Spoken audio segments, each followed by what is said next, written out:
अस्सलाम वालेकुम। मैं हूँ नवीद मलिक 5 स्टोन न्यूज़ के साथ। मैं इस वक्त मौजूद हूँ इस्लामाबाद के अंदर।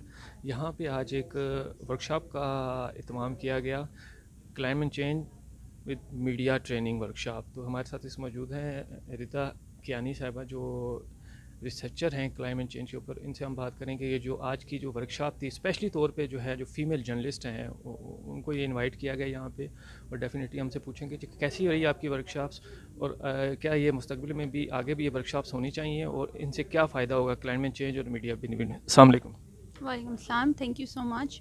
सबसे पहले तो आपका बहुत शुक्रिया इस वर्कशॉप में आने का। और जैसा कि आपने बात की इस वर्कशॉप की, तो ये मेरे लिए बहुत ऑनर की बात है कि एपीएन ने मुझे ये प्रोजेक्ट दिया और मैं इसको लीड कर रही हूँ, जिस प्रोजेक्ट के अंडर ये वर्कशॉप आज ऑर्गेनाइज़ की गई।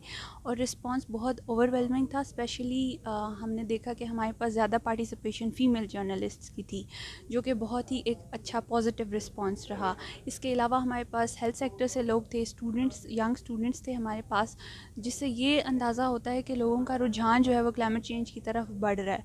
और इस वर्कशॉप को ऑर्गेनाइज़ कराने का पर्पस भी यही था कि हमारे लोगों को इतनी अवेयरनेस नहीं है क्लाइमेट चेंज के बारे में जितनी होनी चाहिए, क्योंकि हमारा कंट्री बहुत वल्नरेबल है इसके इम्पैक्ट से, जैसे कि हमारी रिसर्च शो करती है, लेकिन लोगों को नहीं पता। तो इस वर्कशॉप का मकसद यही था कि हम मीडिया को इन्फॉर्म करें कि क्लाइमेट चेंज के क्या ट्रेंड्स हैं, किस तरह से ये अफेक्ट करे हमें डेली लाइफ में, और ताकि मीडिया हमारी सोसाइटी को कम्युनिकेट कर सके और वो फिर उसके अकॉर्डिंगली एक्शन ले सकें। अच्छा, आप हमें ये बताएं कि क्लाइमेट चेंज के ऊपर जैसे प्राइम मिनिस्टर का एक विजन था कि 1 अरब पौधे लगाएंगे, और डेफिनेटली उन्होंने एक मिलियंस में जो है ना हुए भी हैं, और ट्रीज मुख्तलिफ डिफरेंट के ऊपर। तो आप क्या समझते हैं कि अब जो है ना, क्योंकि इसकी एक मॉनिटरिंग का भी एक इशू है। डेफिनेटली है कि पौधे एक दफ़ा लग जाते हैं तो फिर उनकी केयरिंग, फिर जो मॉनिटरिंग पॉलिसी है, आप नहीं समझते कि गवर्नमेंट को थोड़ा सा उस पर ऊपर भी ध्यान देना चाहिए? जी बिल्कुल। इस ये तो किसी कोई भी प्रोजेक्ट जब स्टार्ट होता है इस तरह का, तो उसमें मॉनिटरिंग की तो वैल्यू बहुत ज़्यादा है। लेकिन ये वाला जो गवर्नमेंट ने स्टेप लिया है, बिलियन ट्री सुनामी वाला, 10 बिलियन ट्री सुनामी, ये बहुत इनकरेजिंग है, एटलीस्ट इस लिहाज से कि हमारी गवर्नमेंट अवेयर है इस चैलेंज से। प्राइम मिनिस्टर हमेशा बात करते हैं इस बारे में, और हमेशा इसकी जब भी उनकी स्पीच होती है तो इस इशू के बारे में ज़रूर हाईलाइट किया जाता है। तो ये इनकरेजिंग है। बाकी इसके अलावा बिलियन ट्री सुनामी अपनी जगह, इसके अलावा भी बहुत सारी एफ़र्ट्स होनी चाहिए। रीन्यूएबल एनर्जी पे काम होना चाहिए, और इसके अलावा अडेप्टेशन और मिटिगेशन की तरफ भी हमें करना चाहिए। और आपने बिल्कुल सही कहा कि मॉनिटरिंग बहुत ज़रूरी है। सिर्फ इट्स नॉट इनफ कि आप प्लांट्स लगा दें और फिर उसके बाद उनको फॉलो अप ना करें। तो इसकी सक्सेस को इंश्योर करना भी उतना ही ज़रूरी है जितना कि ऐसे प्रोजेक्ट्स को इनिशिएट करना। अच्छा, देखने में ये आया कि क्लाइमेट चेंज डेफिनेटली है कि ज़्यादातर जो जो फोकसेस होते हैं वो आपका होता है ट्रीज़ के ऊपर।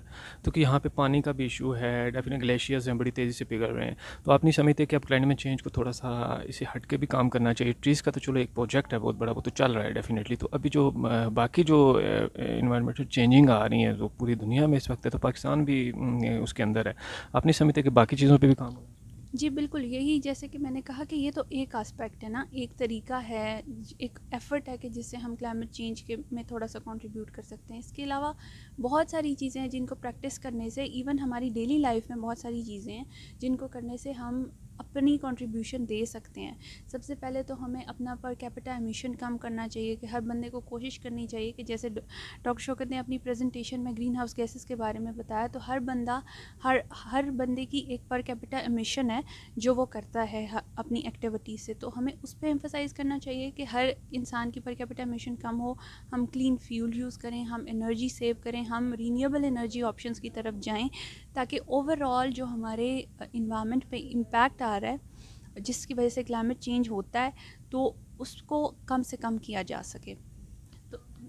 तो इसके में सिर्फ एक चीज़, सिर्फ दरख्त लगा देने से काम नहीं होगा। हमें एक बहुत कलेक्टिव और बहुत डेडिकेटेड एफर्ट करनी पड़ेगी, गवर्नमेंट लेवल पे भी और पर्सनल लेवल पे भी।